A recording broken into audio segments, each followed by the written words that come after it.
Assalamualaikum warahmatullahi wabarakatuh. Baik, kali ini kita akan belajar tentang IPA terkait asam, basa, dan garam. Hal-hal ini sangat erat dengan kehidupan kita sehari-hari. Kita mandi biasa pakai sabun. Nah, kira-kira sabun itu masuk tergolong apa? Asam, basa, atau garam? Nah, atau kita makan jeruk.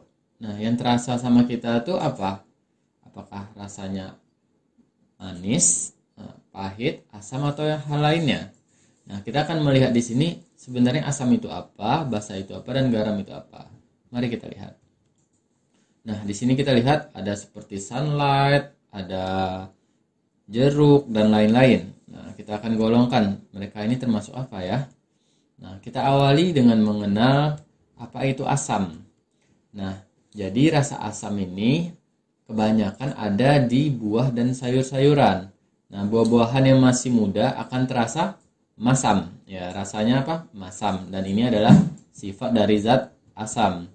Nah, asam ini menghasilkan ion hidrogen. Nah, nanti kalau kita lihat segala senyawa yang diawali dengan hidrogen, contoh H2SO4. Nah, itu adalah asam sulfat. Nah, jadi H di sini adalah menandakan dia senyawa asam. Nah, selanjutnya kita lihat beberapa asam yang dikenal. Contoh cuka. Cuka itu apa nama senyawanya? Asam asetat. Atau pada jeruk, ya, atau tomat atau sayuran itu ada asam askorbat, asam sitrat, atau asam borat, larutan pencuci mata, ataupun asam karbonat, minuman berkarbonasi, ya, ataupun asam lambung, ya, ataupun obat tetes mata. Nah, itu ada asam klorida. Adapun juga asam nitrat, asam fosfat, asam sulfat, dan asam tatrat. Oke. Nah, dan juga ada contoh pada apel, ada asam malat. Makanya kita ketika makan jeruk, rasa asam itu beda sama rasa asam pada apel karena senyawanya berbeda. Ataupun pada keju, ada juga namanya asam laktat, ya. Atau pada pengawet, juga ada ya namanya asam benzoat. Oke. Nah, selanjutnya kita mengenali basa. Nah, basa ini adalah zat yang dalam air dapat menghasilkan ion hidroksida. Nah, kalau kita lihat beberapa senyawa yang di belakangnya ada OH. Nah, itu berarti apa? Dia itu basa ya. Nah, contohnya apa? Ada aluminium hidroksida, ada kalsium hidroksida, dan lain-lain. Nah, contohnya aja sabun. Nah, ya, sabun kalau kita jilat apa rasanya? Pahit ya. Nah, ya, itu menandakan dia tuh basa. Mari kita lihat apa perbedaannya. Nah, jadi perbedaan asam dan basa, kalau asam itu bersifat korosif. Artinya apa? Bisa merusak. Nah, contoh biasa dirusak apa? Apakah dinding ataupun besi. Nah, makanya kalau terjadi di suatu daerah hujan asam, itu cukup berbahaya untuk pertanian, untuk perairan, ataupun untuk patung dan gedung-gedung. Nah, itu bisa terkikis cat-catnya karena dia sifat asam apa tadi? Bersifat korosif. Nah, kalau basa gimana? Bersifat kaustik, yaitu menimbulkan iritasi. Nah, makanya kalau kita nyuci lama-lama dengan sabun, nah itu tangan kita bisa beriritasi ya. Ataupun kita lama-lama masukin tangan ke Baiklin, ya, itu juga berbahaya.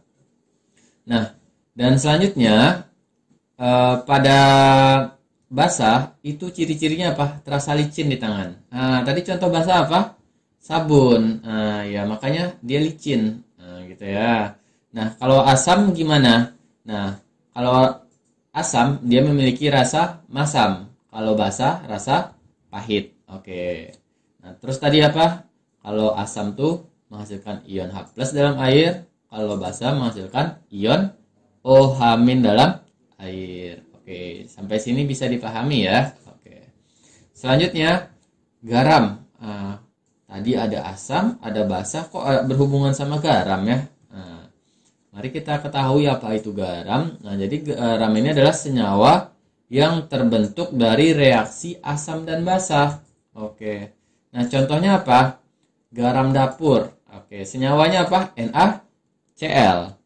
Nah, NaCl ini diperoleh dari apa? Bisa dari mengendapkan air laut dengan cara penguapan atau kristalisasi juga bisa. Nah, atau mereaksikan asam dan basa atau disebut juga adalah netralisasi. Nah, gimana cara menetralisasi? Jadi kalau ada larutan asam dituangkan larutan basa, maka dia jadi garam. Bukan hanya garam sendirian tapi hasilnya ada H2O. Jadi HCl tambah NaOH hasilnya apa? NaCl plus H2O. Di mana NaCl ini adalah garam, H2O adalah air. Nah, itu cara untuk menetralisasi. Nah, salah satu dalam kehidupan sehari-hari gimana? Pernah dengar ada orang sakit mah? Pernah pasti ya. Nah, orang sakit mah itu kenapa? Karena adanya tadi apa? Asam lambung. Nah, sifatnya gimana asam lambung? Asam. Nah, gimana cara mengobati orang yang mah? Nah, dia harus meminum obat yang bersifat asam atau basa. Kalau bersifat asam gimana? Semakin naik asam lambungnya, semakin menjadi-jadi. Makanya orang yang sakit mah itu minum obat, contohnya apa? Promah ya. Nah, itu tuh sifatnya apa? Basa. Nah, ketika dia minum obat, apa yang terjadi pada penderita mah tersebut? Rasa sakitnya pun mereda. Artinya apa? Netral di lambungnya jadinya ya. Oke, kalau netral pH-nya berapa? Ya, pH-nya 7. Jadi pH itu nanti ada 1 sampai 14. Nah, itu bisa kita lihat nanti ya di kertas lakmus atau indikator universal. Oke. Selanjutnya, beberapa garam yang dikenal. Oke nih, kita lihat ya. Ternyata bukan NaCl doang. NaCl itu kan garam dapur ya. Nah, biasanya apa gunanya garam dapur ini? Penambah nafsu makan. Ya, kalau nggak ada garam dalam masakan gimana rasanya? Kurang nafsu ya makannya. Nah, itu makanya dikasih garam biar nafsu makannya bertambah. Oke, tapi kalau garamnya terlalu banyak gimana? Bukan juga jadi nafsu kali ya, tapi jadi nggak enak juga masakannya.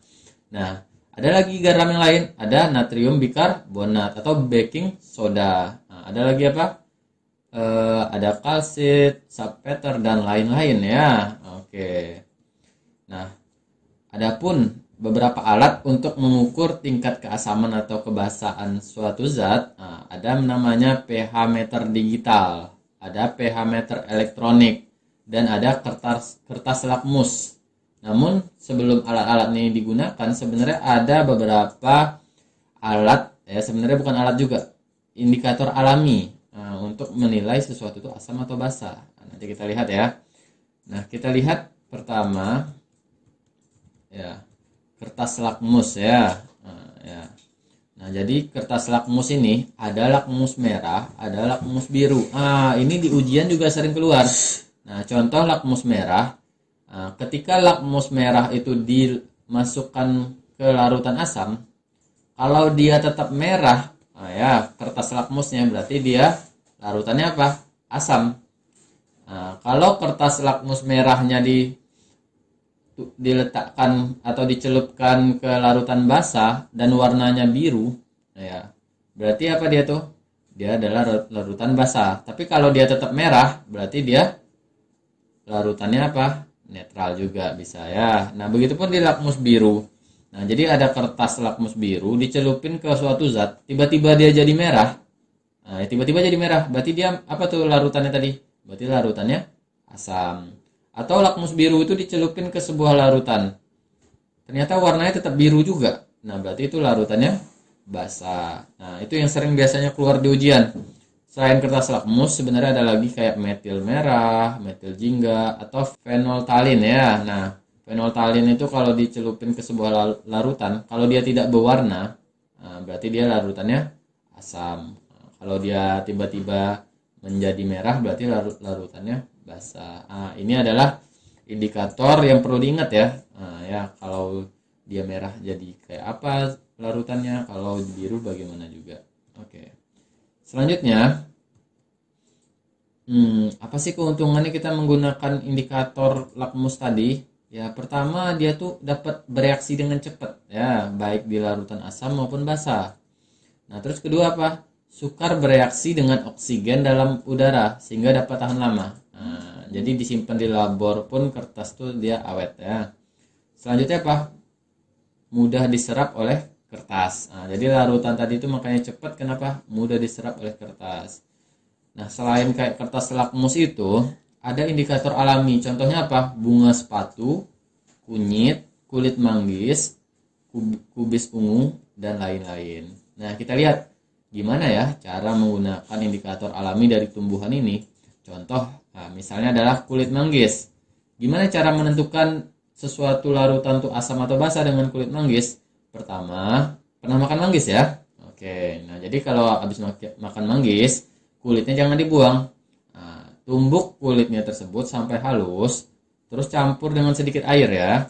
Nah, lalu warna kulit manggis itu kan ungu ya. Nah, tahu ya ungu ya. Nah, itu ungu itu dalam keadaan apa dia? Dalam keadaan netral.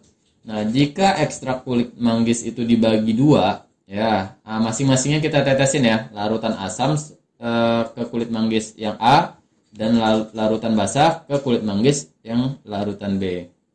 Nah, maka dalam larutan asam terjadi perubahan warna dari ungu menjadi coklat kemerahan. Nah, itu ya tanda-tandanya. Jadi di kulit manggis itu nanti berubah dari ungu jadi coklat kemerahan kalau dia tuh asam. Nah, kalau dia basah gimana? Dari warna ungu jadi biru kehitaman. Oke, bisa dipraktekkan nanti ya ketika makan manggis. Oke. Selanjutnya, contoh lagi. Warna ekstrak kubis ungu. Ya. Nah, kubis ungu gimana dia? Nah, kalau dia warnanya menjadi merah tua, berarti larutan yang kita uji itu asamnya asam kuat. Nah, ya. Kalau dia warna ungu, dia itu adalah netral. Nah, oke. Nah, kalau dia tiba-tiba menjadi kuning, berarti dia basa kuat. Oke. Selanjutnya, ya ini ada lagi nih, menggunakan indikator universal. Ini pH-nya 1 sampai 14 ya. Kita lihat untuk yang lebih rincinya di sini. Gitu ya. Nah, jadi kalau dia pH-nya 7, ya, dia tuh netral. Nah, kalau kita lihat warnanya, dia warna apa? Warna hijau. Nah, kalau dia warna ungu tua, ungu kegelap-gelapan, nah itu berarti basanya semakin kuat. Kalau dia merah pekat, ya, berarti dia tuh adalah asam yang semakin kuat. Nah, itu adalah beberapa hal terkait dengan pemahaman asam basa dan garam. Nah, perlu diingat juga tadi kayak garam itu dihasilkan selain proses kristalisasi atau pengendapan, juga bisa dari pencampuran daripada asam dan basa. Hasilnya nanti garam plus air. Nah, ini ada tugas di akhir daripada materi kita. Coba dilihat, ada 5. Oke ya. Nanti coba dilatih dan insya Allah segala jawabannya itu bisa ditemukan dari apa yang kita jelaskan tadi ataupun di buku daripada Ananda semua. Baik, sekian pertemuan hari ini. Semoga mudah dipahami. Assalamualaikum warahmatullahi wabarakatuh.